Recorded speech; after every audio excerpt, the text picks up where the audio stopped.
2013 সালে 30 বছর স্থায়ীকাল ধরে চীন থেকে 650 কোটি টাকায় 20টি ডেমো ট্রেন আমদানি করে রেলওয়ে। তবে দুদকের তথ্য অনুযায়ী কেনার 5-6 মাসের মধ্যেই সেগুলো বিকল হতে শুরু করে।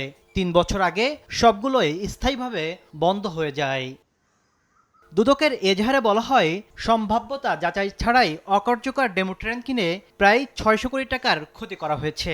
এ ঘটনায় সাবেক মহাপরিচালক তৌহিদুল আনোয়ার চৌধুরী সহ 7 জনের বিরুদ্ধে মামলা হয়েছে।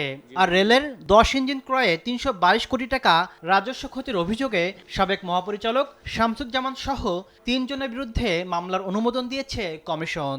পরিবেশে অনুপযোগী জানা সত্ত্বেও ডেমো ট্রেন ক্রয় প্রকল্পের অনুমোদন গ্রহণ এবং বাস্তবায়নের নিমিত্তে রাষ্ট্রীয় 598,84,17,000 টাকার ক্ষতি সাধন করার অপরাধ অনুসন্ধানকালে প্রমাণিত হয়।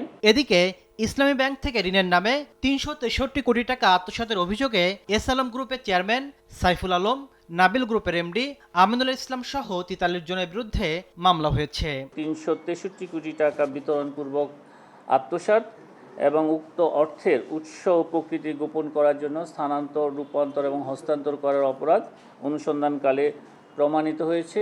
এদিন 28 কোটি টাকার বেশি অবৈধ সম্পদ অর্জনের অভিযোগে মামলা হয়েছে উপানুষ্ঠানিক শিক্ষা ব্যুরোর সাবেক মহাপরিচালক আবুল কালাম আজাদের বিরুদ্ধে। তাসলিম তৌহিদ, সময় সংবাদ, ঢাকা।